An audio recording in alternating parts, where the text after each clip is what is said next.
नंदुरबार शहरात काल दुपारी झालेल्या घटनेनंतर विविध अफवांचा पेव फुटला होता आणि याचा परिणाम रात्री नंदुरबार शहरातील काही संवेदनशील भागात दगडफेक झाली होती।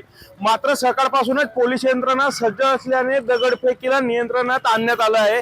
नंदुरबार शहरातील त्रिकोणी बिल्डिंग असेल, महबूब मंजिर असेल यासह विविध परिसरात दगडफेक करण्यात आली होती आणि मोठ्या प्रमाणात जमावाला पांगवण्यासाठी पोलिसांकडून अश्रुधुराच्या नळकांड्या फोडण्यात आलेल्या होत्या। दगडफेकीनंतर पोलीस ऍक्शन मोड मध्ये आलेले आहे। स्थानिक गुन्हा अन्वेषण शाखेचे पोलीस निरीक्षक हेमंत पाटील आणि त्यांच्या पथकांनी सर्च ऑपरेशन राबवत दगडफेक करणाऱ्या 15 ते 20 संशयितांना ताब्यात घेतलेला आहे। त्यानंतर पोलिसांनी मोठ्या प्रमाणात शहरात पोलीस बंदोबस्त तैनात करण्यात आलेला आहे। शहरात शांतता आहे, कुठल्याही प्रकारच्या अफवांवर विश्वास ठेवू नका असे आवाहन वरिष्ठ पोलीस अधिकाऱ्यांनी केलेले आहे। पोलीस अधीक्षक Shravan Datta S, upper police अधीक्षक निशांत कांबळे स्वतः घटनास्थळावर हजर असून परिस्थिती नियंत्रणात आहे।